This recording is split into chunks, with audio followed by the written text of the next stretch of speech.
Muy buenos días al país, muy buenos días a la sociedad dominicana. Un placer estar con ustedes esta mañana, compartir la visión del país y del mundo. Señores, la violencia sigue azotando a Colombia. El atentado en contra del senador Miguel Uribe Turbay ha demostrado que Colombia sigue padeciendo esta violencia que ha afectado a su país, que históricamente ha sido un país violento y sobre todo en la política. La violencia política ha sido un factor que ha llevado a Colombia a ser un país atrasado. Hoy hemos visto que la política en Colombia sigue siendo violento.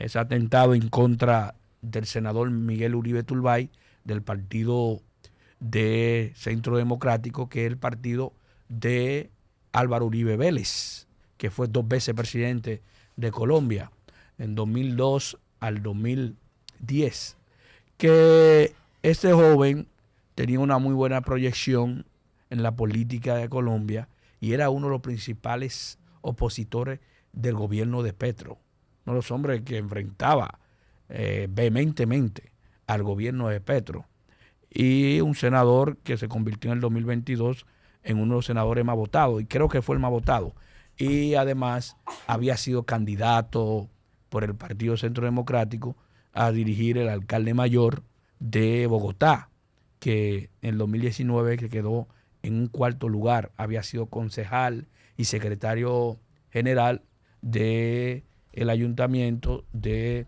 Bogotá durante la gestión de Peñalosa, de Enrique Peñalosa, que Enrique Peñalosa tenía una muy buena proyección de ser hasta candidato presidencial y con muy buena proyección en ser presidente de Colombia, pero fracasó, igual que Germán Vargas Lleras, que se pensó en un momento determinado que iba a ser presidente de Colombia. Entonces, Miguel Uribe Turbay, que es hijo de Diana Turbay, que fue asesinada por el cartel de Medellín y fue secuestrada también por orden de Pablo Escobar en 1990. Y su abuelo, el padre de Diana Turbay, Julio César Turbay, fue presidente de Colombia entre 1978 y 1982. Durante el gobierno de Julio César Turbay por el Partido Liberal, allá se da la toma de la embajada de la República Dominicana en Colombia, y eso dio una crisis de gobierno en América Latina en 1980, que fue el día de la independencia de la República Dominicana, que fue el 27 de febrero de 1980. En ese momento habían varios diplomáticos, incluyendo el embajador de Francia, que estaban ahí en la embajada dominicana celebrando un acto diplomático y también la independencia del país. Ahí el M-19 toma la embajada dominicana y duraron varios días negociando con esos grupos. Y Cuba fue el país que recibió esos guerrilleros. Y fue una salida donde salieron vivos los diplomáticos, y eso creó una crisis durante el gobierno de Julio César Turbay, Ayala. Y esto ha demostrado, señores, a lo largo de la historia, que Colombia ha vivido a través de la violencia política, porque los magnicidios en la política de Colombia no es algo casual, porque en el año 1914 el primer candidato presidencial que fue asesinado fue Miguel Uribe, tatarabuelo de ese muchacho, que era un líder del Partido Liberal, porque ellos vienen del Partido Liberal, y que en 1948, señores, el ex candidato del Partido Liberal, Jorge Eliezer Gaitán, fue asesinado, y eso se llamó el Bogotazo, y fue un periodo que marcó la violencia en Colombia. Ahí surge entonces la guerrilla, que a través de esa guerrilla, señores, que se convirtió en la FARC más adelante. Y cuando mataron a Jorge Eliezer Gaitán, que era el candidato del Partido Liberal en 1946, que había perdido por la división entre López Pumarejo y él, el expresidente, que era el caudillo nato de ese partido. Y ahí ganó Mariano Ospina Pérez, que en el 49 también perdieron, porque el Bogotazo desató una ola de violencia, llamado la violencia en Colombia. Y ahí ganó Laureano Gómez.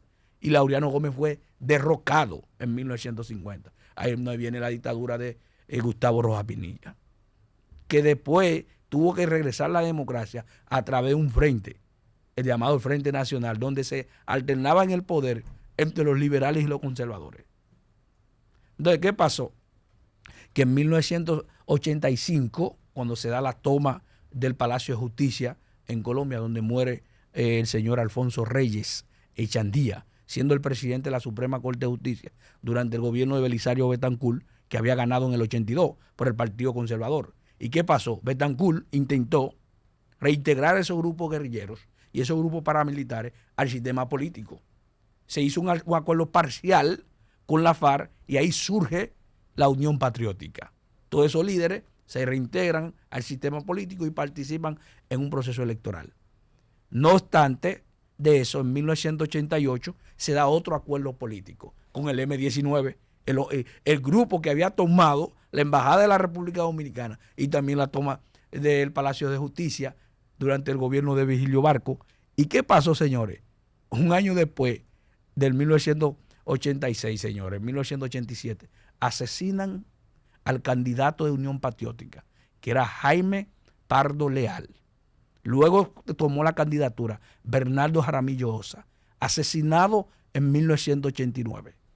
Pero lo mismo pasa también con Luis Carlos Galán, que no había duda que las elecciones de 1990 lo iba a ganar Galán, que era el Partido del Nuevo Liberalismo, que era un frente que había surgido del Partido Liberal y había logrado un acuerdo. Ya era el candidato y fue asesinado en Choasa, allá en el sur de Colombia. Pero en 1990 también fue asesinado Carlos Pizarro León Gómez, faltando 2 meses para las elecciones, que había sido el líder del M-19. Se dice que fue el cartel de Medellín, que fue el líder Pablo Escobar, de ese cartel que mandó a asesinar a esos candidatos presidenciales. Se conoció entre 1989 y 1990 como el año del asesinato de los 4 candidatos presidenciales. Fue avaliado Ernesto Samper Pizano, que luego se convierte en presidente. Intentaron asesinar al presidente que ganó las elecciones en 1990, a César Gaviria. Se salvó a Chepa. Entonces, todo eso pasó en Colombia y la violencia política ha afectado a Colombia. Para que usted tenga una idea, en 1990 Colombia era el país más violento del mundo.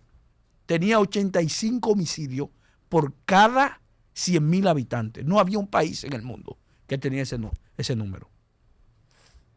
Y hoy es uno de los países más violentos, por detrás de Honduras, que sigue siendo el país más violento de Centroamérica y de América Latina, después de Haití y después de Ecuador. Porque en condiciones normales, porque Honduras ha sido uno de los países más violentos. Entonces, Colombia tiene 24 muertes por cada 100.000 habitantes. Y usted sabe, según los organismos internacionales, homicidios internacionales, usted sabe cuándo es un peligro para un país, cuando hay 10 muertos. Cuando tú ves que sucede 10 homicidios por cada 100.000, ya es alarmante. Y en Colombia hay 24.